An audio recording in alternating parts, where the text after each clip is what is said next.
Feliz sábado. Seja bem-vindo a mais uma Escola Sabatina. Que bom que você veio. A casa do Senhor está repleta hoje de pessoas, graças a Deus, né? Que nós possamos deixar nossas preocupações lá fora hoje e estarmos inteiramente, então, né, envolvidos com as coisas do Senhor. A introdução da nossa Escola Sabatina de hoje vem falando sobre fidelidade. Fidelidade é a característica do relacionamento contínuo com o nosso Deus. Fidelidade é lealdade, integridade. As Escrituras ensinam que Deus é fiel. Jesus foi elogiado pelo Pai por sua fidelidade até a morte na cruz. Muitos daqueles que seguiam ao Senhor foram chamados fiéis. Moisés foi fiel durante a opressão. Ruth foi fiel. A igreja primitiva foi fiel quando experimentou perseguições. Os crentes de hoje, nós, somos chamados à fidelidade a Deus, a si mesmo e aos outros. O Senhor disse, sê fiel até a morte e dar-te-ei a coroa da vida, em Apocalipse 2:10. A fé inabalável de um seguidor de Cristo será recompensada durante toda a eternidade. Amém, irmãos? Que possamos ser fiéis a Deus como Ele é conosco, né? Jesus, nosso mantenedor, né? Que é o tema da nossa lição dessa semana. Como Ele é fiel a nós, que nós possamos ser fiéis a Ele também. E para darmos início, então, à Escola Sabatina, vamos cantar o hino 213, Graça de Deus. Vamos nos colocar em pé. Graça de Deus, 213.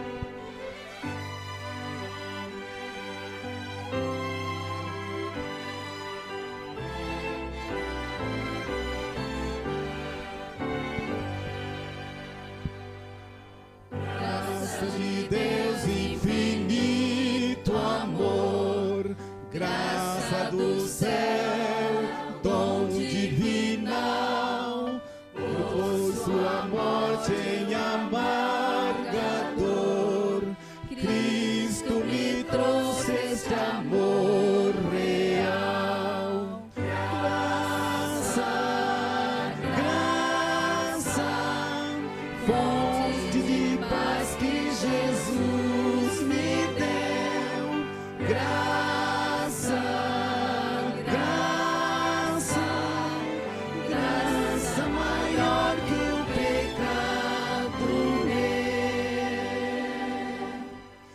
Hornos oprime de angústia e dor, quando me vem ondas do mal, mas pela graça do Salvador, tenho poder para ser leal.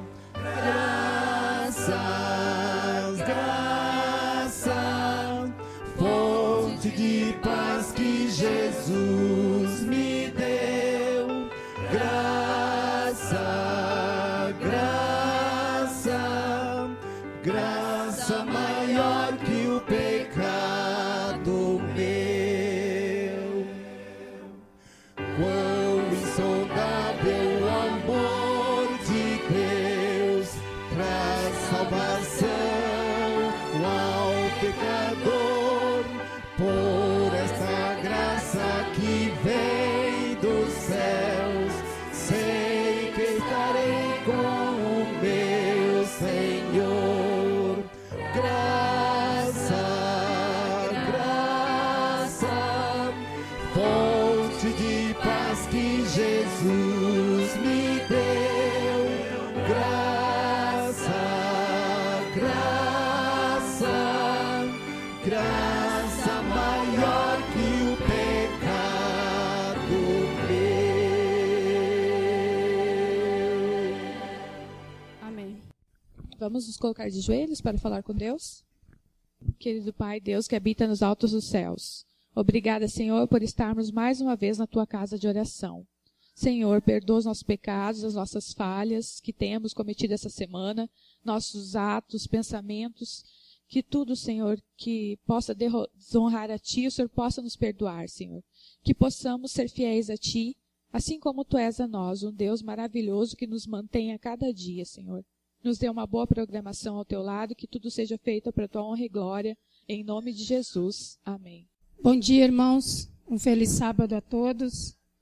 Irmãos, os nossos relatos, né?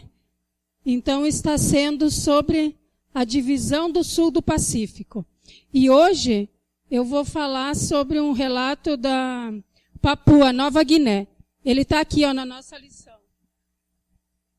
Várias ilhas, né? Esses lugares que nós estamos tendo a oportunidade de contribuir com as nossas ofertas. E hoje, irmãos, o nosso informativo fala sobre o pastor Frank. O pastor Frank, ele atua ele tem 25 igrejas em regiões muito difíceis, de difícil acesso. Para ele se deslocar de uma região para outra, ele tem que andar por lugares, né, difíceis, de difíceis acessos e atravessar alguns rios, que essas pontes, elas são feitas de cipó amarrados. Então, diz que ele já está acostumado e não tem medo de passar por sobre estas pontes de cipó amarrado. E, irmãos, em nenhuma dessas visitas que ele faz nas suas igrejas, diz que ele saiu de casa e foi, né, atravessou essa ponte. Só que quando ele chegou no local, um sábado, diz que choveu muito. Choveu o sábado todo. E ele ficou sabendo, ele teve informações, né? Diz que, mas mesmo assim, o sábado foi muito proveitoso. Então, quando ele chegava nesses determinados lugares, como ele demorava aí, ele tinha que fazer casamentos, batismos, apresentações de criança, tudo no mesmo dia, pelo fato dele demorar a voltar. Então, diz que sempre tinha casamentos esperando, apresentações, novos membros a serem batizados. Então, diz que depois de um sábado bastante trabalhoso, né, bastante proveitoso, ele decidiu retornar. Mas ele foi avisado de que essa ponte tinha sido levado pelas correntezas, né, que o rio tinha subido muito. E um dos membros decidiu acompanhá-lo. Então ele falou o seguinte: nós somos servos de Deus. E Deus, ele vai providenciar uma forma de nós passarmos esse rio. E seguiu em frente. Diz que quando ele chega na beirada do rio, realmente ele vê que a ponte não está mais ali. E eles, né, com fé, eles começam a procurar um local para atravessar esse rio. Aí diz que sobem, né, procuram, mas diz que é bastante mato. E o local estava bastante escorregadio, devido à chuva, né? Então diz que quando eles começam a procurar e andar na beira do rio, diz que um galho, ele cai. Um galho de uma árvore cai e começa a correnteza a levar esse galho. E diz que a correnteza era tão grande que a onda ergue o galho e ele se põe sobre uma beirada do rio e de outra, para que eles pudessem então atravessar. Então diz que o pastor Frank, ele confere, né, vê se essa passagem estava segura, e eles atravessam. Quando eles chegam numa altura do outro lado do rio, eles encontram algumas pessoas, né, não cristãs, e eles falam assim: vocês estão vindo da onde? Daí o pastor relata: não, nós estamos vindo da outra vila do outro lado do rio. Como assim? Essa ponte já caiu há 2 dias. Daí então o pastor conta, né, a história desse galho que caiu e que foi providenciada a passagem para eles. Mas diz que eles não acreditaram, e eles seguiram, né, os passos como nativos, né, eles seguiram os passos de onde o pastor e esse outro irmão tinham vindo, e diz que eles chegam até o local onde tem os sinais, onde esse tronco realmente esteve ali, mas já não estava mais. Então diz que logo que o pastor e esse irmão passaram, esse tronco foi levado também pela correnteza. Então, irmãos, o título: A Ponte que Deus Providenciou. Então, quando nós estamos servindo a Deus, né, essas pessoas que servem a Deus em lugares tão difíceis, né, caminhos tão difíceis. E essas histórias, eu fiquei emocionada, porque eu pensei assim: eu posso contribuir.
Vamos nos colocar de pé, então, para finalizarmos a escola sabatina?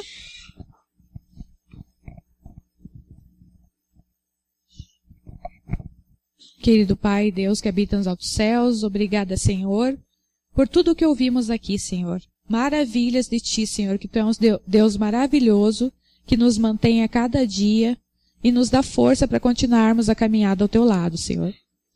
Que possamos também ter um bom culto agora, que seja feito para a Tua honra e glória, e possamos ser fiéis a Ti, Senhor, até a Tua volta. Fica conosco, é o que nós te pedimos, em nome de Jesus. Amém. Bom dia, irmãos. O Ministério Pessoal deseja um feliz sábado a todos os nossos amigos, visitantes e a todos os nossos irmãos que estão aqui essa manhã. Eu gostaria de meditar num texto que está em Atos, capítulo 17, versículo 23. Atos 17, versículo 23, diz o seguinte: Porque passando e observando os objetos de vosso culto, encontrei também um altar no qual está inscrito: ao Deus desconhecido. Pois esse que adorais sem conhecer é precisamente aquele que eu vos anuncio. O apóstolo Paulo, ele estava na cidade de Atenas, e caminhando pelas ruas eles tinham muitos ídolos, muitos deuses que eles adoravam. E ele viu uma placa que tinha escrito isso: ao Deus desconhecido. E quando ele começou a pregar na cidade, reuniram todos os mestres daquela cidade e pediram para que Paulo viesse se apresentar, dizer o que era aquilo de novo que ele estava ensinando na cidade, que eles eram os intelectuais da época. O apóstolo Paulo comenta esse versículo, que quando eu andei pelo caminho, eu vi uma placa que estava escrito: ao Deus desconhecido. E esse Deus é exatamente o que eu conheço, o que eu apresento, que vocês não conhecem, mas eu conheço. E nós vemos que o quê? Nessa situação, o apóstolo Paulo, ele estava fazendo o quê? Aproveitando a oportunidade para pregar o evangelho. E nós vemos que muitas vezes no nosso cotidiano, nós temos algumas oportunidades de pregar o evangelho e de falar desse Jesus maravilhoso que transformou a minha e a sua vida. E nós teremos, o mês que vem, nós teremos a oportunidade, mais uma oportunidade, que vai acontecer do dia 24 ao dia 31 de março, que é a semana de oração. 5 noites, as primeiras 5 noites, nós estaremos realizando nos lares e nos pequenos grupos. E as 3 últimas noites nós estaremos realizando na igreja. Hoje à tarde a gente vai ter um treinamento, a comunicação vai estar dando pormenores sobre o quê? Sobre os preparativos para a Semana Santa. Eu gostaria que nós vamos ver um vídeo.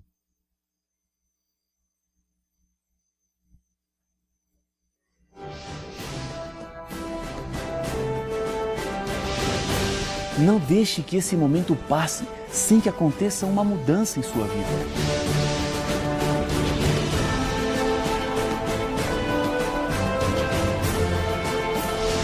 Em algum momento, Deus dá a todos os seus filhos uma visão da sua graça.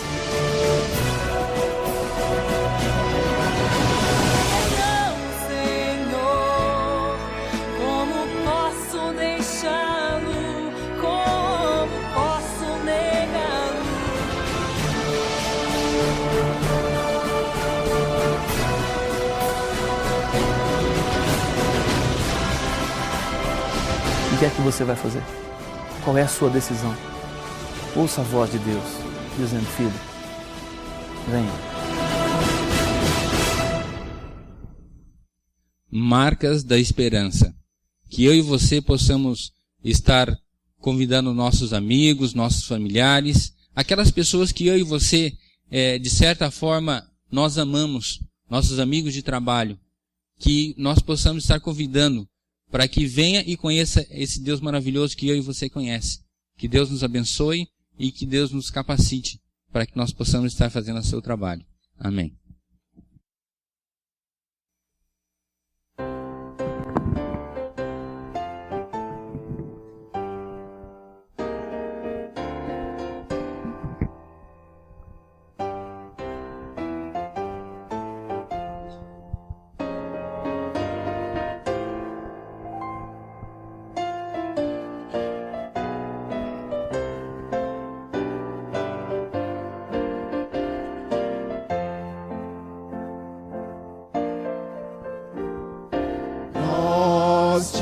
adoramos, Deus infinito,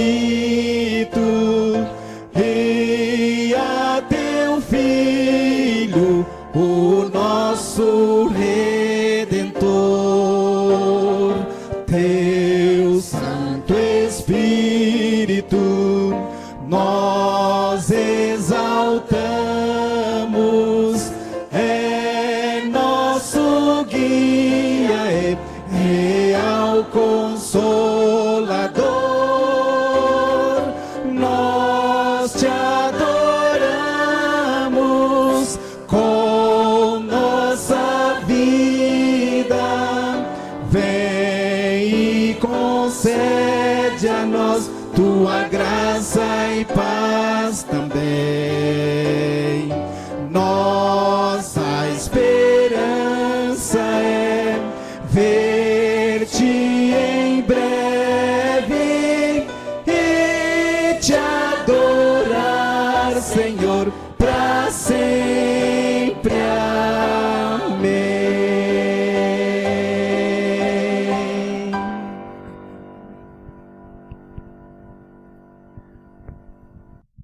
Queremos, Senhor, te agradecer de uma maneira toda especial, porque estamos na tua santa casa. E nós sabemos que o Espírito de Deus, ele paira em nosso meio. E ele fará com que todas as formas que sejam possíveis, até mesmo impossíveis, para alcançar o nosso coração. Que nós possamos estar dispostos a ouvir a sua voz aqui nesta casa de oração. Nós te agradecemos, ó Deus, pela tua presença. Fica conosco em nome de Jesus. Amém. Deixai vir a mim os pequeninos. Vinde a Jesus, vinde a Jesus. Deixai vir a mim os pequeninos. Dos pequenos é o reino dos céus. Vinde a Jesus, Vinde a Jesus, vinde a Jesus. vinde a Jesus. Brancos e morenos, grandes. Olá? Vocês estão animados ou não? Muito bem, eu estou vendo que vocês estão animados, eu também estou, viu? Quem gosta de historinha aqui? Ah, eu também gosto, viu? Mas é difícil contar historinha para vocês, sabia? Eu queria pedir aqui, irmãos, eu vou contar uma história e eu quero pedir a ajuda de vocês. Primeiro nós vamos ensaiar aqui, tá bom? Se der certo aí eu conto, se não der certo eu não vou contar a história, tá ok? Irmãos, eu vou contar a história lá da tempestade lá no lago, tá? E eu quero que vocês, vamos ensaiar aqui então, porque soprou o vento, né? Como é que o vento faz? E depois o vento fez as ondas subirem. E como é que faz as ondas? Olha, coloque a mão um no outro assim, quer ver? Aquele dia foi um dia muito cansativo. Jesus passou o dia inteiro conversando, falando, aconselhando as pessoas. À tarde, ele estava cansado. E ele então convidou os discípulos para passar do outro lado do lago. E então, os discípulos começaram a remar. E Jesus estava muito cansado. Aí um deles chamou Jesus. Jesus, faz favor, aqui tem uma almofada, deite nela aqui, descanse, eu sei que você está cansado. E então Jesus pegou ali uma almofada e deitou sobre aquela almofada e começou a dormir, porque ele estava muito cansado. E de repente, começou um vento forte a soprar. E com o vento, a onda, ela começou a subir. E ela foi subindo, e o vento, e foi entrando água dentro do barco, e eles começaram a ficar preocupados, a jogar a água fora do barco, e cada vez o vento soprando mais forte, e um deles olhou lá no canto, Jesus estava dormindo tranquilamente. Aí um deles foi lá e falou, Jesus, será que você não importa que nós estamos aqui quase morrendo? Olha a tempestade, olha o mar. agitado. E Jesus então se levantou, ele disse: aquieta-te, acalma. E o vento e a onda se aquietaram. E aí então Jesus disse para eles: mas vocês, gente, são muito medrosos. Vocês têm que ter mais fé. Sabe, queridos, crianças, na vida acontece as tempestades também. Às vezes perdemos um animalzinho de estimação que nós queremos, nós gostamos tanto, às vezes ele acaba morrendo, é como se fosse uma tempestade na nossa vida. Às vezes mudamos, perdemos amiguinhos, ou os amiguinhos mudam de perto de casa, ou o papai e a mamãe ficam doentes. São tempestades na nossa vida. Mas nunca se esqueça que Jesus está lá bem perto de nós para acudir nos momentos em que nós passamos dificuldade. Eu quero te convidar você a orar nesse momento. Vamos orar? Quem gostaria de orar aqui? Então vamos lá. Eu vou pegar aqui o Pedro. Então ore, Pedro. Meu Deus. Obrigado pela família que está acontecendo. Em nome de Jesus. Amém. Amém. Então vamos sentar? Obrigado, tá, gente?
Está aqui em minhas mãos um pedido para que nós oremos pela Raquel. Ela está com câncer terminal e está internada no Hospital Erasto Gettner. Então, que os irmãos, nas suas orações pessoais, lembrem-se de orar pela Raquel. Vamos dobrar nossos joelhos e orar neste momento. Grandioso Deus, nós te somos gratos porque o Senhor tem cuidado de cada um de nós, porque o Senhor nos deu uma belíssima semana e o Senhor nos trouxe nesta manhã na tua santa casa. Obrigado, Senhor, porque o Senhor ainda dá esse privilégio de nós podermos nos reunir a cada sábado para juntos louvar e adorar o teu nome. Queremos pedir uma bênção especial a cada irmão que chegou nesta manhã, a cada visitante, a cada amigo que está em nosso meio, que possa receber a mensagem, que possamos pôr em prática na nossa vida o que aprendermos aqui. Abençoa também, querido Deus, a Raquel.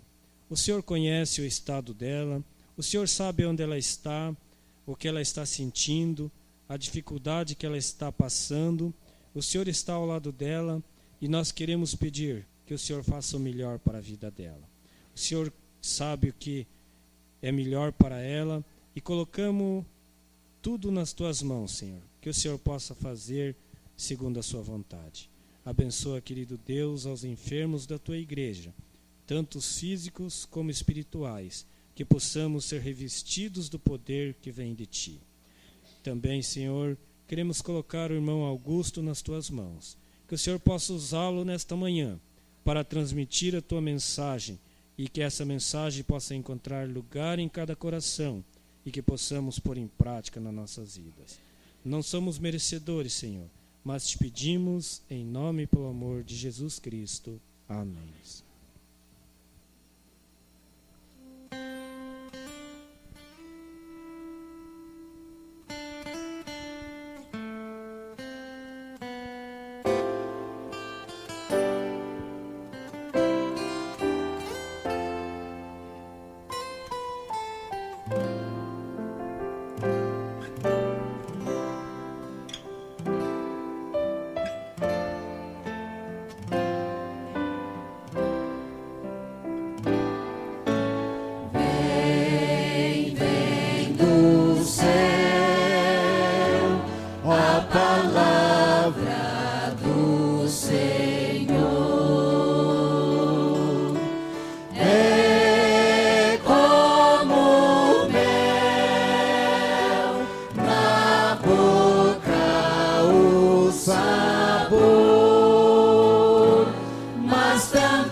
A paz de Deus seja sobre todos nós, amém? Uma alegria estar aqui, uma grande responsabilidade também de poder repartir a palavra, como nós cantamos, a palavra que vem do céu, né? O pão. Bem, se fosse possível apagar aqui por gentileza, Jackson, faz favor. Eu, a minha esposa sumiu. Ela está passando por ali. Eu e minha esposa estávamos comentando que seria muito gratificante estarmos aqui hoje. Nós gostamos muito da igreja aqui do Sítio Cercado. Estamos acompanhados. O meu sogro está aqui, ela está entrando agora ali, para quem não conhece, a Patrícia. O Nivaldo, o pai dela, está aqui conosco, visitando também. E é uma satisfação muito grande rever os amigos e irmãos. Bem, o ano de 2012 foi um ano especial para muitas pessoas, mas acredito que para a pessoa que está ali, projetada ali, foi um ano mais especial do que o normal. Vocês estão vendo algumas fotos antigas, 1926, ali você vê o nascimento de uma tal de Elizabeth, né? Que depois veio a se tornar a Rainha Elizabeth II. Você vê algumas fotos dela um pouquinho já... um pouquinho mais velhinha, não tão criancinha ali, né? Mas ainda pequenina, juvenil. E eu gostaria de passar um pouquinho, rapidamente, essa introdução da história, um pouquinho da vida desta pessoa. Aqui nós vemos uma imagem bastante curiosa, de 1945, onde ela serviu na Segunda Guerra Mundial. Diz ali que ela recebeu treinamento como motorista de caminhão militar e também de mecânica, veja só. Antes de ser promovida a comandante júnior, 5 meses depois. Ela é a única chefe de Estado que serviu na Segunda Guerra e ainda está viva. Você vê ela ali, né, a primeira aqui. Pode passar, por gentileza. Aqui uma foto também bastante especial, né? Acredito que para a vida dela, 1947, 2 anos depois do final da Segunda Guerra, Elizabeth se casou com o tenente Philip, que descendia de uma linhagem das famílias reais grega e dinamarquesa. A cerimônia contou com 8 damas de honra, um bolo de quase 3 metros de altura e mais 2.500 presentes recebidos pelo casal. Ok? 1948, então, nasce o seu primeiro filho, Charles. Está nos seus braços. Muitas vezes vemos na TV o famoso Príncipe Charles, né? E aqui nós vemos um momento tão esperado, talvez, por Elizabeth, em 1952, que é a coroação dela diz ali que mais de 1 milhão de pessoas saíram às ruas de Londres para saudar a nova monarca, a nova rainha, na época jovem, com 25 anos de idade apenas. Está ela ali recebendo então a coroa. Aqui você vê uma foto colorida da ocasião da rainha Elizabeth aos 25 anos, sendo coroada a rainha da Inglaterra. Um momento único na vida de uma pessoa aqui. Aqui nós vemos uma curiosidade daquela coroa que ela usou naquela cerimônia, a coroa imperial do Estado do Reino Unido, que compreende ali 4 países. Tem 4 diademas, 2.868 diamantes, 273 pérolas, 17 safiras, 11 esmeraldas, 5 rubis.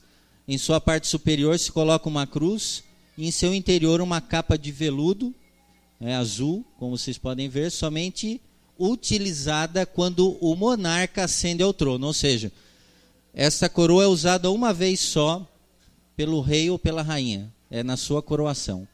Depois disso, não mais é usado. Ou seja, é um momento especial, a coroação de um rei, de uma rainha, é um momento de glória. O que é a glória? É um momento de honra, né? Muitas vezes nós falamos glória a Deus, mas glória também pode ser dada às pessoas. É um momento de honra e de louvor. Aqui nós vemos então uma foto mais recente, 2012, a rainha Elizabeth II, com uma outra coroa, obviamente, e comemorando um aniversário do jubileu de diamante dela, ou seja, 60 anos que ela ocupa o trono do Reino Unido. Já há 60 anos. Bem, eu coloquei uma pergunta ali. Teria sido esta a última coroação de Elizabeth II? Teria sido, porque 60 anos como rainha, mais 25 anos. Ela já está com a idade de 85 anos. Ou seja, teria sido essa a última coroação da rainha Elizabeth? Não sabemos. O tema da mensagem desta manhã é aquele ali. Na verdade é uma pergunta. A última coroação de Cristo? É uma pergunta. É uma pergunta bastante curiosa. A última coroação de Cristo? Onde nós encontramos na palavra de Deus, onde encontramos descrito que Cristo foi coroado? Seria um momento apenas, caso da rainha, com uma coroa específica, ou existem vários momentos? O que isso implica na vida de cada um de nós? Esses momentos. Esta mensagem nós vamos apresentar, foi a mensagem que Deus pediu para que nós trouxéssemos para vocês. Eu gostaria de dizer o seguinte, Clodoaldo até comunicou que a mensagem vai estar sendo gravada, e é costume da igreja aqui colocar na rede mundial para dezenas de países, desde que eles entendam, o que nós vamos colocar aqui. É uma maneira de pregar o evangelho ao mundo todo, com certeza, Bem, há uns dias atrás eu estava dormindo e eu tive um sonho. Não consigo lembrar os meus sonhos, a minha esposa sabe disso. É uma característica da minha família. Ela já acorda falando o que sonhou, todos os detalhes, cheiro, cor. Eu não consigo lembrar de nada. Mas certa noite eu sonhei, e era um sonho bastante estranho, e eu me lembrei que eu estava acordando para vir a esta igreja. E era esta data que, agora me fugiu o nome do irmão aqui, Gerson convidou, o último sábado de fevereiro. E Deus havia dito que eu deveria pregar esta mensagem. E a partir daquele momento eu sabia, falei, olha, quando chegar aquele dia eu vou pregar esta mensagem. Bem, nós não entendemos o porquê, diz que Deus se revela por sonhos, há uma promessa, e eu espero que Deus, como eu acredito, tenha um propósito para tudo isso.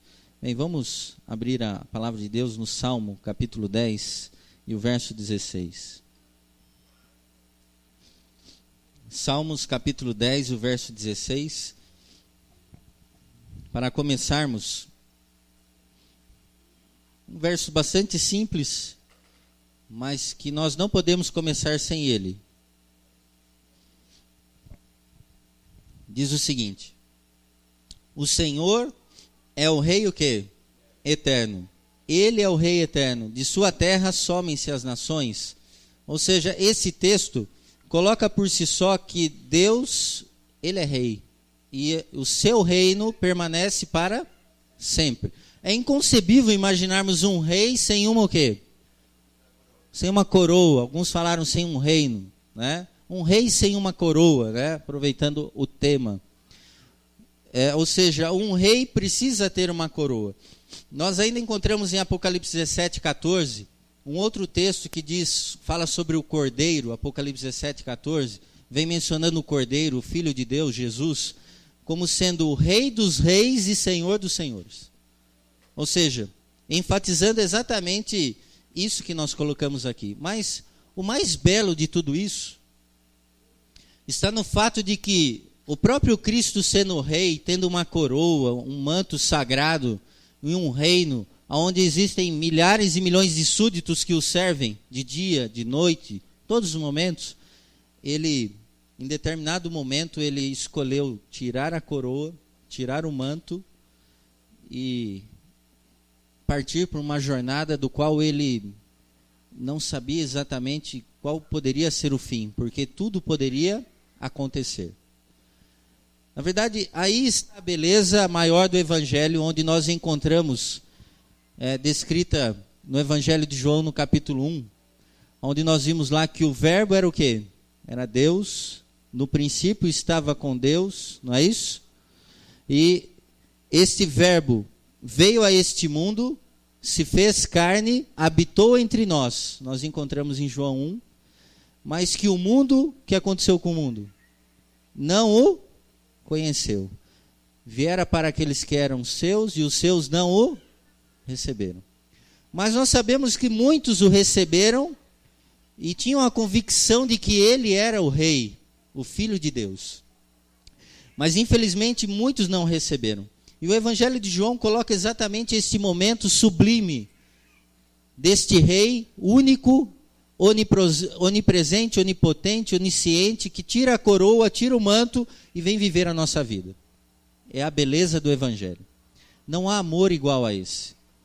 E quando ele passa a vir a este mundo, se cumpre o que está em 1 Pedro 1, 19 a 21, onde diz lá que o próprio Cristo veio cumprir um plano feito por ele mesmo antes do que? Na fundação do mundo. Ou seja, a partir do momento que ele veio até aqui, ele começa então a cumprir aquele plano.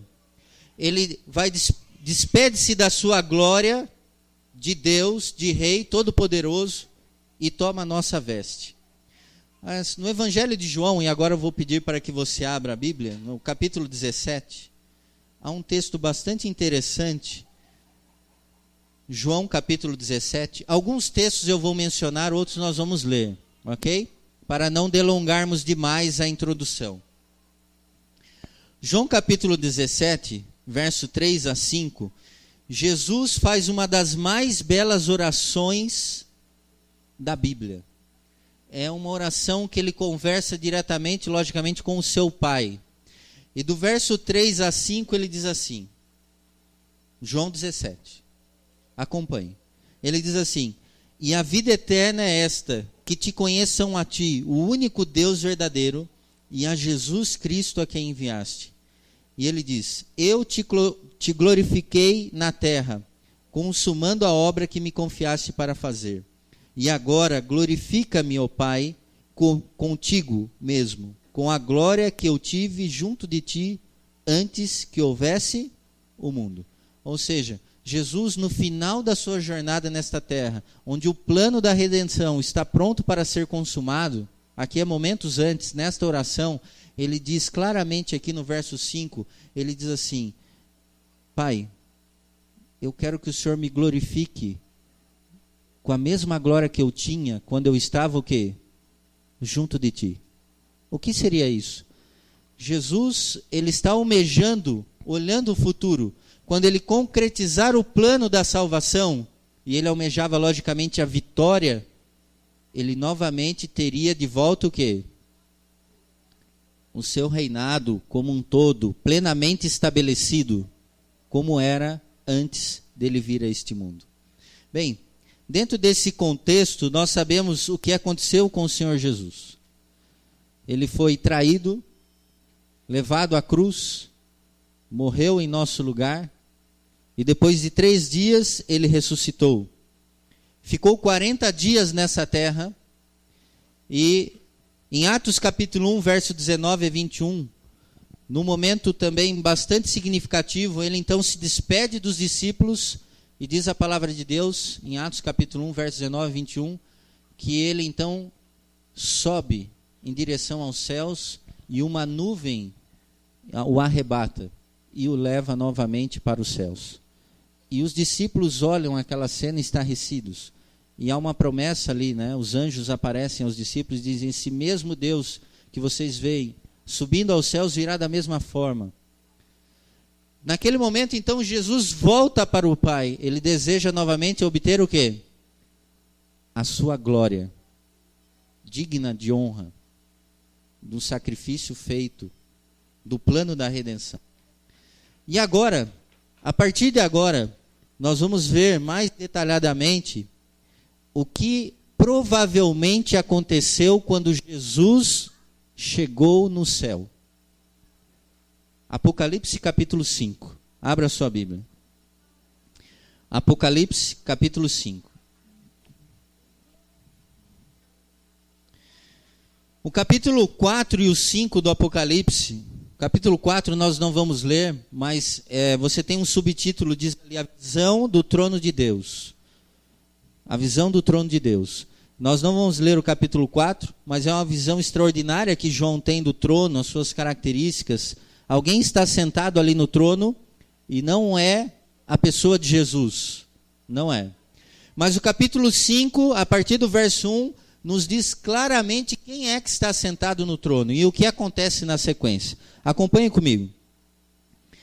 Vi na mão direita daquele que estava sentado no trono um livro escrito por dentro e por fora, de todo selado com 7 selos. Vi também um anjo forte que proclamava em grande voz: quem é digno de abrir o livro e de lhe desatar os selos? Ora, nem no céu, nem sobre a terra, nem debaixo da terra, ninguém podia abrir o livro, nem mesmo olhar para ele. Verso 4. Eu, João, no caso, chorava muito, porque ninguém foi achado digno de abrir o livro, nem mesmo olhar para ele. Todavia, um dos anciãos me disse: não chores, eis que o leão da tribo de Judá, a raiz de Davi, venceu para abrir o livro e os seus 7 selos. Então vi, no meio do trono e dos 4 seres viventes, e entre os anciãos, de pé, um cordeiro, como tendo sido o quê? Morto. Ele tinha 7 chifres, todo o poder, bem como 7 olhos, toda a sabedoria, que são os 7 Espíritos de Deus enviados por toda a terra. Verso 7. Veio, pois, e tomou o livro da mão direita daquele que estava sentado sobre o trono, no trono. E quando tomou o livro, os 4 seres viventes e 24 anciãos prostraram-se diante do cordeiro, tendo cada um deles uma harpa e taças de ouro cheias de incenso, que são as orações dos santos. E entoavam um novo cântico, dizendo: digno és de tomar o livro e de abrir-lhe os selos, porque foste morto e com teu sangue compraste para Deus os que procedem de toda a tribo, língua, povo, nação, e para o nosso Deus os constituístes reino e sacerdotes, e reinarão sobre a terra. Verso 11. Vi e ouvi uma voz de muitos anjos ao redor do trono, dos seres viventes e dos anciãos, cujo número era milhões de milhões e milhares de milhares, proclamando em grande voz: digno é o cordeiro que foi morto de receber poder, riqueza, sabedoria e força, honra, glória e louvor. E então ouvi que toda criatura que há no céu e sobre a terra, debaixo da terra e sobre o mar, e tudo o que neles há, estava dizendo: aquele que está sentado no trono e ao cordeiro, seja o louvor, a honra, a glória e o domínio pelos séculos dos séculos. E os 4 seres viventes respondiam: amém. Também os anciãos prostraram-se e adoraram. É uma leitura bastante extensa, mas bastante interessante, onde, apesar de não vermos nenhuma coroa, está bem claro que quando Jesus chega até o céu e é recebido como aquele que foi morto, e é aquele que pode abrir o livro, ou seja, ele traz sobre si o cumprimento do plano da redenção, do qual ele mesmo, ao se aproximar do Pai, ele mostra as marcas da cruz e pede ao Pai: Pai, o meu sacrifício foi aceito? Ao Pai dizer que o sacrifício dele foi aceito, ele é recebido por todo o céu, por todo o universo, nessa cena espetacular. E não há como não imaginar que neste momento Jesus recebeu o quê? A coroa de volta. A glória que tinha quando estava com o Pai antes de vir nesse mundo. Mas podemos perguntar, esta teria sido a última coroação de Cristo? O que vocês acham? Teria sido esta a última coroação de Cristo? Não. Em Daniel capítulo 7, nós vemos mais uma outra descrição extraordinária. Vamos até ali? Daniel capítulo 7. Eu gostaria que vocês tivessem bastante paciência e pudessem ir juntamente com a palavra de Deus desenhando a mensagem desta manhã. Daniel capítulo 7, nós vamos ler alguns versos aqui. Verso 9 e 10, depois o 13 e o 14. Verso 9, diz assim: Continuei olhando, diz Daniel, até que foram postos uns tronos, novamente o trono, e o ancião de dias, que é Deus, se assentou. Sua veste era branca como a neve, e os cabelos da cabeça como a pura lã. O seu trono eram chamas de fogo, e suas rodas eram fogo ardente. Verso 10. Um rio de fogo manava e saía de diante dele. Milhares de milhares o serviam, e miríades de miríades estavam diante dele. Assentou-se o quê? Um tribunal. E abriram os livros. Uma cena de julgamento que começa. Verso 13. Eu estava olhando nas minhas visões da noite, e eis que vinha com as nuvens do céu um como filho do homem, e dirigiu-se ao ancião de dias, e o fizeram chegar até ele. Ou seja, Jesus se achega até Deus. Foi-lhe então dado domínio, glória, reino, todas as línguas o servissem, e o seu domínio é domínio eterno que não passará, e o seu reino jamais será destruído. Esta profecia de Daniel, ela é cumprida no texto de Daniel 8,14, onde diz lá: e 2.300 tardes e manhãs, e o santuário será o quê? Purificado. Ou seja, aqui está exatamente o momento em que Jesus sai do santo, o véu se abre e ele entra na presença do Pai no Santíssimo, do lugar celestial, do santuário celestial. Ou seja, Jesus, quando sobe aos céus, ele torna-se o nosso advogado e ministra em prol de nós junto do Pai. Ele é o nosso advogado. Ministra as nossas causas, os nossos sofrimentos, cuida de nós, nos defende dos ataques de Satanás, mas neste momento, é um momento de glorificação especial, como descrito aqui no verso 14. E nós vemos que Jesus, ao adentrar no Santíssimo, ele ocupa mais uma função. Além de advogado, ele passa a ser o quê? O juiz. E este é um momento de glória no céu. É o momento em que Jesus, novamente, ao ser glorificado e honrado, porque agora vai acumular duas funções, começa um tribunal, um juízo, do qual ele é rei. E Jesus, novamente, recebe a coroa nesse momento sublime e especial. A partir de 1844, pela profecia, nós sabemos que começa então um julgamento. E esse julgamento está em andamento até os dias de hoje. Nós chamamos esse juízo de que juízo? Investigativo. Deus está investigando todas as pessoas, os vivos, os que já morreram, todas as obras.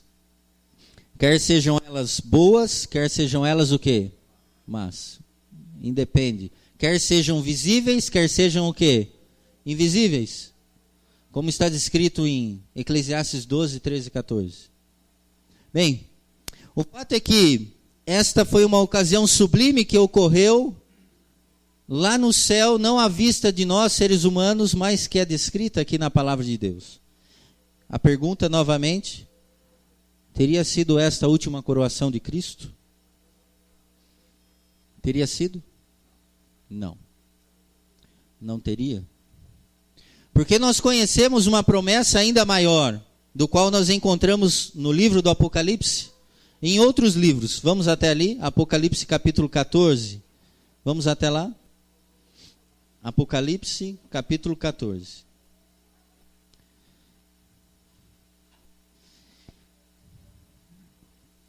Versos 14 a 16.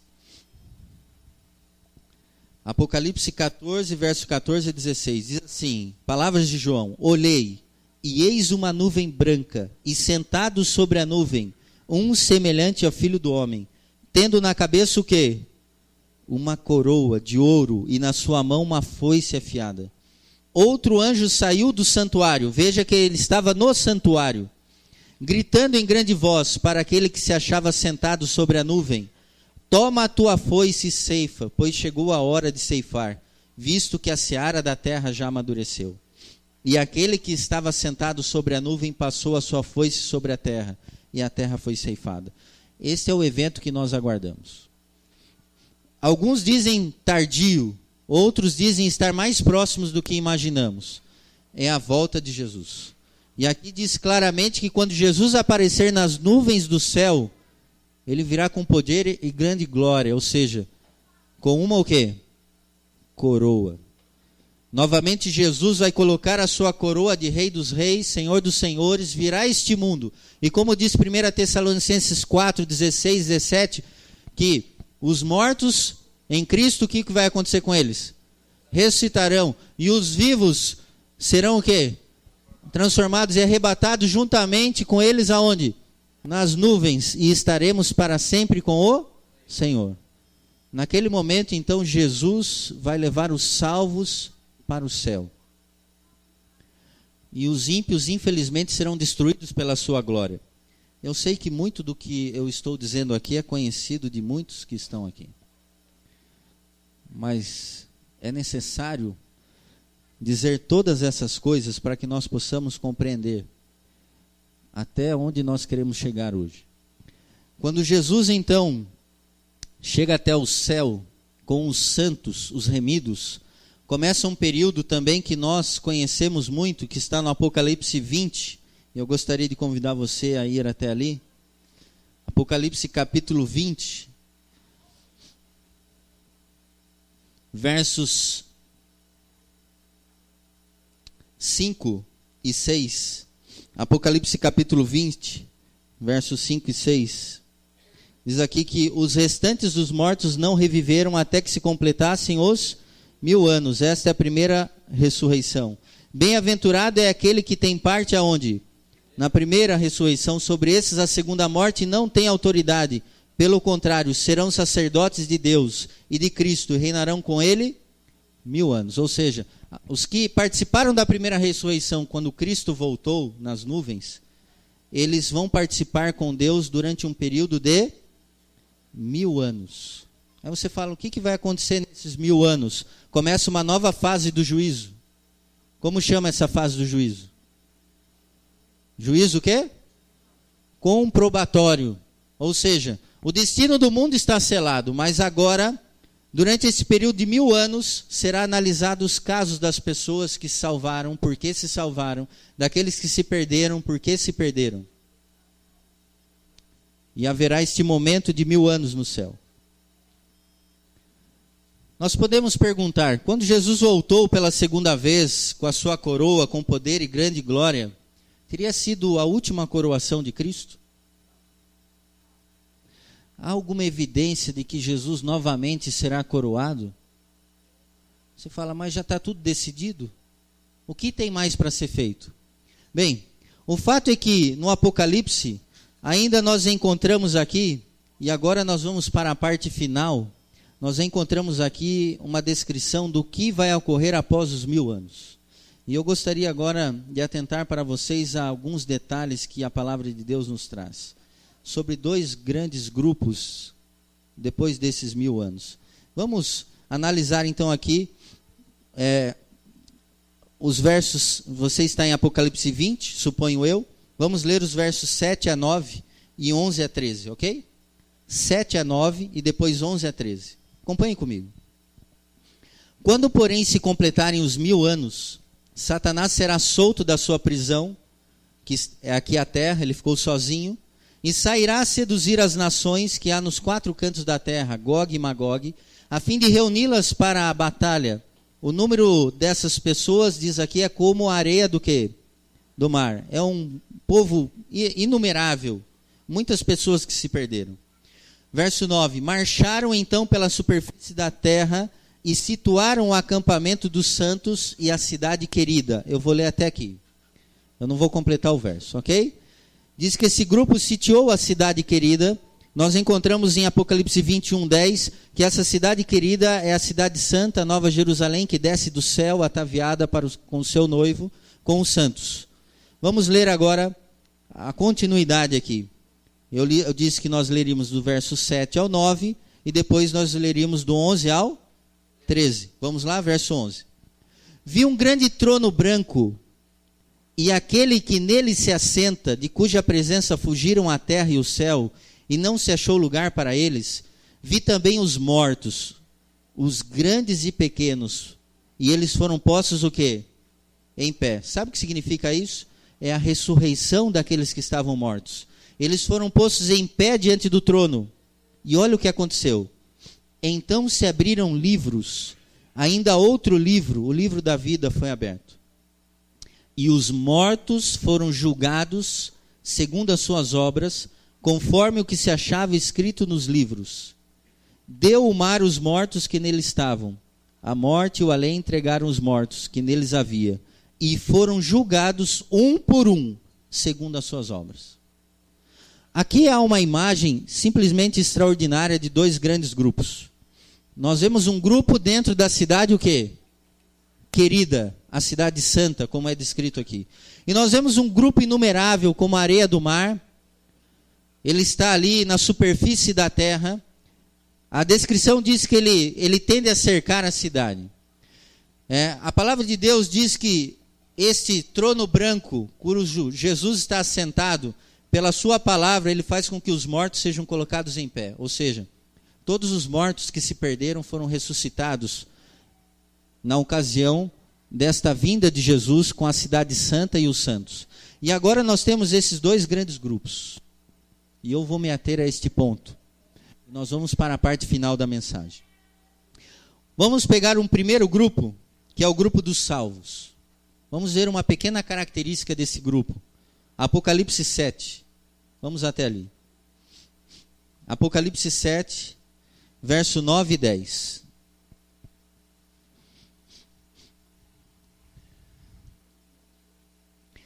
Apocalipse 7, o Apocalipse 7 em si fala de um grupo especial, os 144.000, do qual nós não vamos nos ater, mas nós vamos citar um grupo aqui um pouco maior, verso 9 e 10, que diz assim: Depois dessas coisas vi, e eis grande multidão que ninguém podia enumerar, de todas as nações, tribos, povos, línguas, em pé diante desse trono, o trono branco do qual eu li, e diante do Cordeiro, vestidos de vestiduras brancas, com palmas nas mãos, e clamavam em grande voz, dizendo: Ao nosso Deus, que se assenta no trono, e ao Cordeiro pertence a salvação.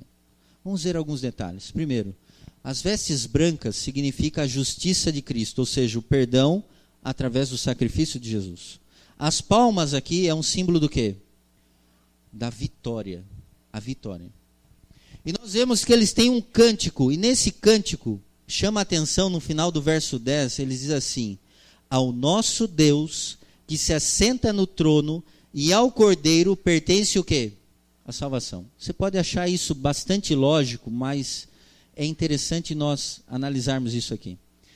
Os salvos que estão na cidade querida, eles atribuem a salvação deles apenas ao Cordeiro, a Jesus. Você fala, tá, mas isso eu sei. Ninguém que estará na cidade santa vai atribuir a sua salvação aos seus atos de justiça.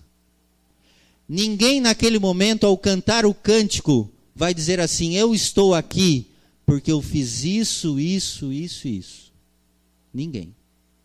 Eu estou aqui porque Ele me salvou. É diferente. É totalmente diferente. É profundo. Não são as nossas obras que nos salvarão. É só o Cordeiro que poderá nos salvar. E naquele momento, você não vai lembrar especificamente das suas obras, mas do plano da salvação que Cristo concedeu e lutou para que você tivesse a eternidade. A Ele toda a glória, toda a honra e todo o louvor. Este é o grupo que está na cidade querida, a Nova Jerusalém. Eles estão também numa situação física de incorruptibilidade. 1 Coríntios 15, 53 diz que tudo que é corruptível se tornará o quê? Incorruptível. Na plena saúde, na plena forma, na beleza, ou seja, totalmente restaurados, é a característica desse grupo. O segundo grupo, do qual nós lemos em Apocalipse 20, versos 7 a 9, não é um grupo que está vestido com vestes o quê? Brancas.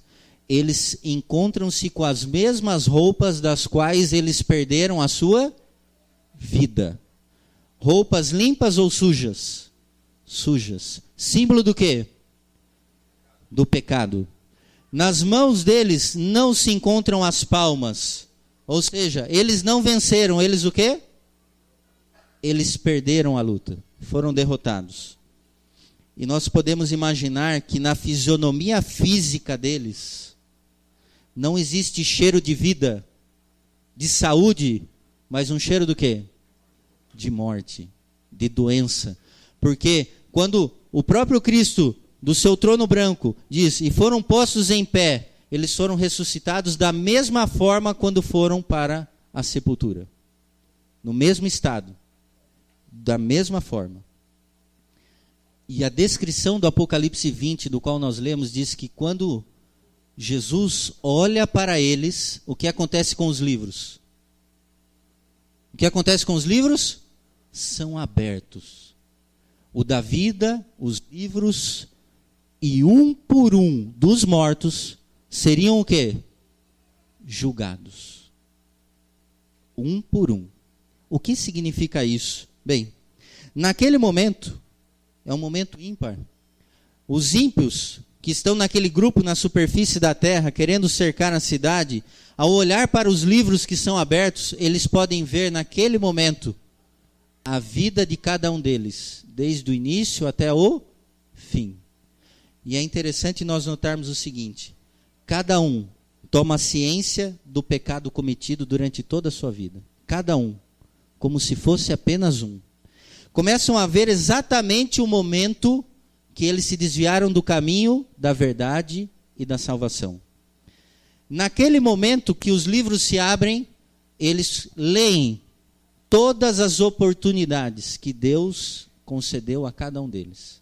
Todos os sermões, todos os folhetos, todos os livros, todas as advertências, todos os testemunhos. Naquele momento, eles conseguem ver as tentações das quais tiveram em vida e a condescendência que tiveram diante das tentações. Ou seja, não desviaram os olhos. Simplesmente navegaram diante das tentações. O coração deles aparece nas letras. Todas as vezes em que Deus tentou alcançar o coração deles. Um coração o quê? Duro. Duro. Infelizmente, aquelas letras são como fogo e nenhum consegue desviar o olho dela. São letras de fogo, como Daniel descreve em Daniel 5, quando o rei Belsazar vê a mão escrevendo aonde? Na parede. São letras de condenação, de juízo, de julgamento. Naquele momento, se desdobra a cena do grande conflito ali.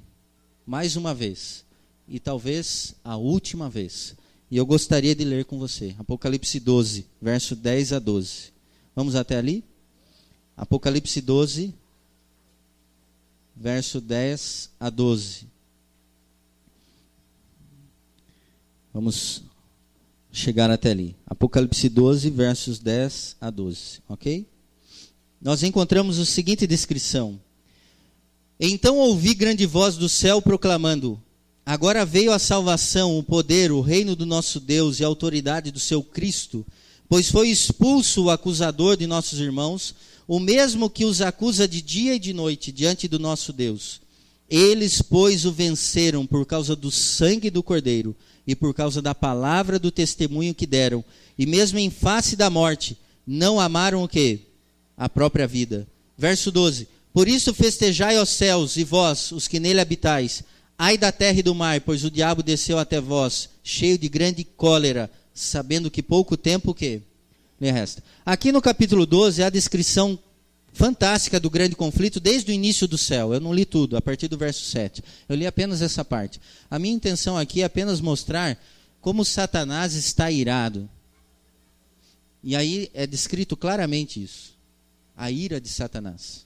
A que ponto chega a sua influência neste mundo. Eu me lembro certa vez, quando eu frequentava a igreja da Vila Fiore lá em Sorocaba, eu era ancião da igreja, diretor do ministério pessoal. Eu estava na igreja e pude ver uma moça sentada lá na frente e não a conhecia. Falei, essa deve ser uma visita. E ao sairmos da igreja naquele dia, eu então fui até ela, apresentei-me e disse, você precisa de alguma ajuda? E ela, olha, eu realmente estou precisando de uma ajuda, eu estou com alguns problemas. Eu falei, eu posso te ajudar se você quiser, nós estamos aqui para auxiliar você, né, como igreja. Ela era adventista. E então, ela falou, olha, eu tenho um namorado, nós moramos juntos. Não estranhe, tá, irmãos? Ela é adventista. E nós moramos juntos e eu gostaria que você fosse até a minha casa e você conversasse com ele. Eu falei, muito bem. Então, peguei o endereço dela, peguei o telefone e marcamos um domingo. Eu falei, vamos lá conversar, vamos começar um estudo da Bíblia. Ele aceita um estudo? Ela falou, ele aceita um estudo. Eu falei, então vamos estudar a palavra de Deus. E então eu peguei o ônibus no domingo e fui até lá. Cheguei, um condomínio grande, entrei, ela estava sozinha, ele ainda não havia chegado do trabalho, ele trabalhava numa mecânica. E então, nós estávamos conversando e ela começou a contar como eles se conheceram. O carro dela quebrou na rodovia, e então ele era um mecânico de plantão, socorreu ela, olhar daqui, olhar dali, né, se apaixonaram e começaram a ter um relacionamento. E ela contou que ele fazia parte do tráfico de drogas. Mas ele não usava substâncias, ele repassava, ele vendia. E ele queria mudar de vida, ele estava mudando de vida. Ele já tinha deixado e ele agora trabalhava como mecânico. E de repente o telefone tocou, ele estava no telefone e ele deu um aviso para ela, olha, avisa o rapaz aí que eu não vou conseguir chegar porque este carro que eu estou arrumando, eu não consigo arrumar. Isso nunca aconteceu e eu não consigo arrumar esse carro. Então peça a ele desculpas e se ele puder vir domingo que vem eu estarei aí. E então ela me colocou aquilo e nós entendemos que o diabo estava bastante irado com aquela situação. Dele escapar das mãos de Satanás e sair do tráfico e estudar a palavra de Deus. Então eu voltei no domingo seguinte para estudar a palavra de Deus com ele. E eu cheguei lá, ele não tinha chegado ainda, eu chegava sempre um pouco antes, e o telefone tocou. E ao ela atender o telefone, ele diz assim, houve um acidente aqui na oficina e eu cortei o dedo profundamente. E eu estou indo agora para o pronto-socorro. Peça 1000 desculpas para o rapaz, mas eu não vou poder estudar a palavra de Deus. E eu fui embora novamente. E eu orava por esse rapaz, o nome dele é Célio. Então eu estava em casa e de repente eu recebi uma ligação e era ele no telefone. E ele disse assim, olha, eu quero pedir desculpa para você, eu não estive as 2 vezes, você foi na minha casa, mas eu quero dizer uma coisa para você, que este domingo, sem falta, aconteça o que acontecer, nós vamos estudar a palavra de Deus. Aconteça o que acontecer. Eu falei, muito bem, então nós estaremos lá no domingo. E quando chegou domingo, pela manhã mais ou menos, o telefone da minha casa tocou. E era uma mulher que eu não conhecia. E ela disse assim no telefone: é o Augusto? Falei, é.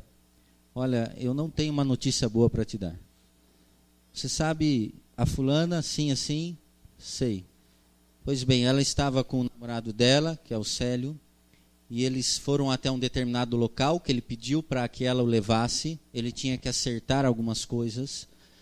E quando ele chegou no local, algumas pessoas saíram do estabelecimento e começaram a atirar em direção ao carro. Uma saraivada de tiros. E ela, atingida, e ele também, ela conseguiu sair com o carro em grande velocidade e conseguiu escapar daquela situação. Ela está no hospital em São Paulo, com a família lá. Ela sobreviveu, mas ele não. Ele morreu. Ele perdeu a vida.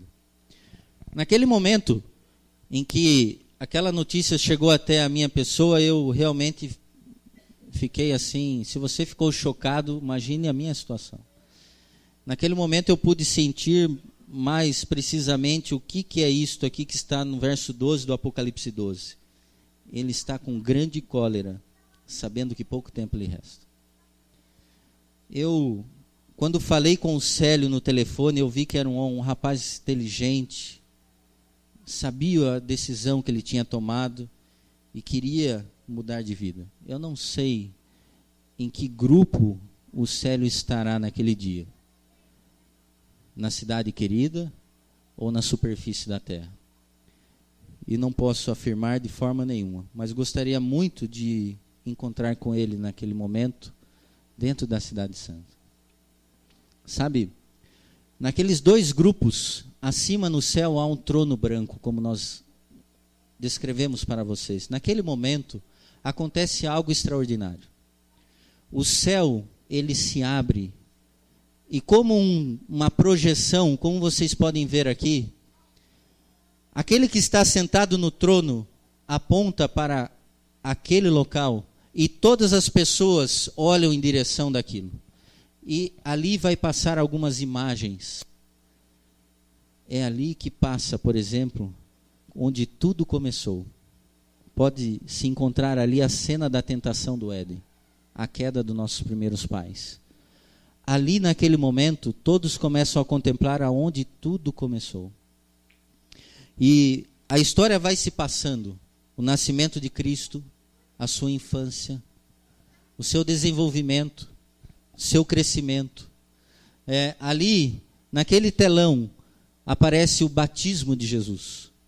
A descida do Espírito Santo, a palavra do Pai em honra ao Filho. Ali aparece o próprio Jesus no deserto da tentação, a primeira luta aqui na terra contra o diabo, de cara a cara, a sua vitória. Ali aparece o ministério de Cristo, as suas vitórias, os seus milagres, né? Ali aparece também as ciladas dos fariseus. Tudo é descrito nos mínimos detalhes. A traição de Jesus, o caminho do Calvário. Todos os momentos aparecem revelados. A sua crucificação, a sua morte, a sua ressurreição. Tudo. Ninguém pode desviar os olhos daquela cena. Ninguém. Sabe, os ímpios tentam desviar, mas não podem. Os remidos lançam suas coroas aos pés do trono branco. E naquele momento se torna evidente que o salário do pecado não é nobre independência e vida eterna, mas o salário do pecado é ruína e morte. Naquele momento. Todas as questões naquele momento são respondidas sobre o que é verdade e o que é erro. Sobre o que é verdade e o que é mentira. No prolongado conflito, todas as coisas são esclarecidas. Como que extasiados os ímpios contemplam o momento solene que vai acontecer ali. É descrito no grande conflito, página 669, que um anjo, notem bem, um anjo, de elevada estatura e presença majestosa, traz em suas mãos uma coroa e a coloca sobre a cabeça de Cristo. Naquele momento,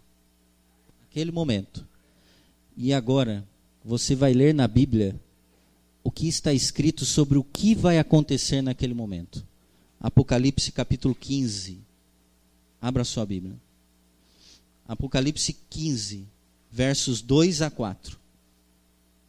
Olha o que diz. Apocalipse 15, verso 2 a 4. Vi como que um mar de vidro mesclado de fogo, e os vencedores da besta e da sua imagem, do número do seu nome, que se achavam em pé no mar de vidro, tendo harpas de Deus, e entoavam o cântico de Moisés, servo de Deus, e o cântico do Cordeiro, dizendo: grandes e admiráveis são as tuas obras, Senhor Deus Todo-Poderoso. Justos e verdadeiros são os teus caminhos. Não há dúvida da justiça de Deus. Ó Rei das nações, quem não temerá e não glorificará o teu nome, ó Senhor, pois só tu és santo. Por isso todas as nações virão e adorarão diante de ti, porque os teus atos de justiça se fizeram manifestos. Naquele momento, chegou-se à conclusão de que Deus é o quê? Justo. Quem decidiu isso? Os remidos e os ímpios. Todos se prostram diante do trono branco e numa só voz dizem: o Senhor é justo. O Senhor é justo. O triste desta história que nós encontramos é que quando Satanás contempla tudo isso, você sabe o que passa pela mente dele quando ele vê aquele anjo coroando o Salvador, aquele anjo majestoso? Sabe o que ele passa na mente dele? Este anjo poderia o quê? Ter sido eu. Este anjo poderia ter sido eu. Você sabe o que passa na mente dos ímpios naquele momento? Nós encontramos na História da Redenção, página 425, eu vou ler para você, é um trecho pequeno. Diz o seguinte: os ímpios dizem assim: tudo isto, exclama a alma perdida, eu poderia ter tido, mas preferi conservar essas coisas longe de mim. Ó estranha presunção, troquei a paz, a felicidade e a honra pela miséria, infâmia e desespero. Todos veem que sua exclusão do céu é justa. Por sua vida declararam: não queremos que este Cristo reine sobre nós. E neste momento vai acontecer o último juízo. Qual é o juízo? Como chama o juízo? Executivo. Sabe? Aqui termina a mensagem de hoje, mas esta é a parte final. Preste bem atenção aqui. Hoje, aqui nesta igreja, durante a mensagem, amanhã, depois, durante a nossa vida, quantas vezes nós nos refletimos na palavra de Deus? Quantas vezes Deus nos apela e nós pensamos: eu poderia ter feito o quê? Diferente. Eu poderia ter feito isso. Eu poderia ter tomado essa decisão. Eu poderia ter tido outra escolha. Quantas vezes nós paramos e analisamos e nos entristecemos dessas situações que nós temos? Se nós hoje refletimos, se Deus hoje fala ao nosso coração, é porque Ele não quer que naquele dia, da qual teoricamente possa ser a última coroação de Cristo, nós não sabemos, você não esteja do lado daqueles que pensem assim: eu poderia ter estado ali. Eu poderia. Deus me deu todas as oportunidades, mas eu não quis. Se hoje Deus fala ao seu coração, é para que você hoje tome uma decisão. Não fique apenas na reflexão. Você me entende? Há pessoas que faltam batizar, por exemplo. E por que não se batizam? Querem esperar aquele dia da teórica última coroação de Cristo para olhar para o Senhor no trono branco e falar assim: poxa, por que eu não me batizei? Eu tinha tudo e eu decidi ficar com aquela minha vida. Querem esperar aquele momento? Por que não hoje? Não tomar uma decisão? Por que esperar? Naquele momento, a reflexão será inútil. Simplesmente você vai olhar para o Senhor e dizer: o Senhor é justo. eu reconheço, mas a execução está decretada. Não há mais salvação. Talvez há aqueles aqui que trabalham para o Senhor, pregam, dão estudos bíblicos, fazem um esforço danado, estarão do lado da cidade querida, é verdade, mas você sabe o que vai passar pela mente daqueles que estão na cidade querida nesse momento? Eles vão pensar exatamente isso. Na palavra inspirada está escrito: eu gostaria de voltar e fazer o quê? Mais. Eu gostaria de viver a minha vida novamente e fazer mais. E você já refletiu tanto em fazer mais? Nós refletimos tanto em fazer mais, e por que não fazemos? Vamos esperar aquele dia para chegar nessa conclusão? Onde não podemos mais voltar no tempo? Eu estou dizendo aqui para alguém, eu sei que alguns saíram, por causa do horário, compromisso muitas vezes, mas eu estou dizendo para alguém aqui da igreja, eu tenho certeza disso, que está desanimado e não sente mais o calor do amor de Deus no coração. Pode ver a imagem da cruz, pode ouvir os sermões, não consegue achar sentido, pensa em desistir. Há pessoas assim, e eu confesso a vocês, irmãos, que não faz muito tempo eu era uma dessas pessoas. Estava na igreja,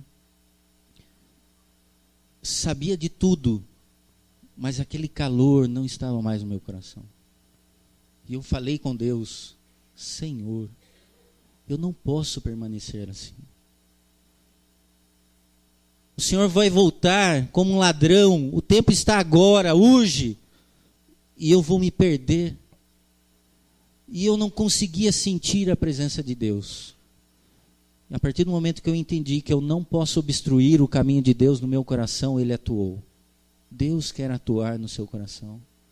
Ele falou fundo ao meu coração. E Ele disse: Augusto, tu me amas? E eu respondi: sim. E Ele disse: apacenta as minhas ovelhas. E eu ouvi Ele dizer de novo: você me ama? Eu falei: sim. E eu comecei a chorar. Apacenta as minhas ovelhas. E Ele perguntou uma terceira vez: você me ama? Eu falei: sim, Senhor, eu te amo de todo o meu coração. E Ele: apacenta as minhas ovelhas. E eu agradeci a Deus, porque nesse momento em que Jesus está para voltar, eu não poderia ficar de fora. Eu sei que há pessoas assim aqui, não conseguem mais sentir aquele calor. Em algum momento da vida, tudo perdeu sentido. E há pessoas assim aqui. Deixe Deus falar no seu coração. Deus está falando no seu coração. Eu quero chamar o irmão João Batista. Por favor, irmão. Ele vai tocar um hino que todos nós conhecemos. E ao tocar este hino, que é uma oração, no qual você pode orar no pensamento enquanto ele toca, eu gostaria de pedir que você se manifeste diante de Deus.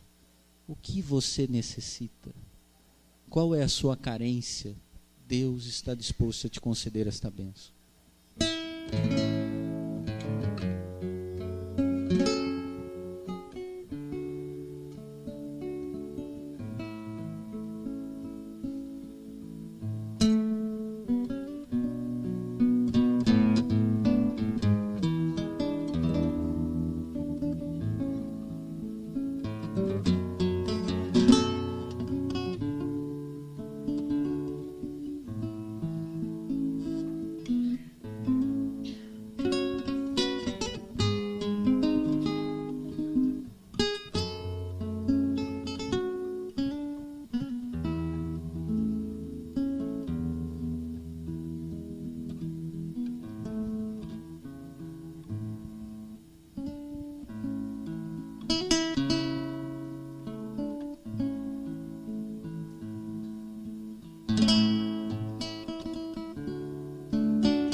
Se Deus de alguma forma falou com você de alguma maneira, gostaria que você se manifestasse diante do Senhor.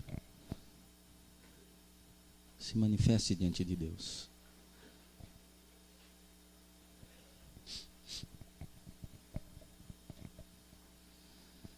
Querido bom Deus, Salmo 136, verso 1 diz: rendei graças ao Senhor, porque Ele é bom, e a sua misericórdia dura para sempre. Até mesmo naquela última teórica coroação do Senhor, o Senhor vai agir com bondade e com misericórdia. Não importa se é com o grupo dos ímpios ou dos justos, todos terão a bondade e a misericórdia de Deus. Alguns escolheram a eternidade, outros destruição eterna. Ambos os atos serão de bondade e misericórdia de Deus.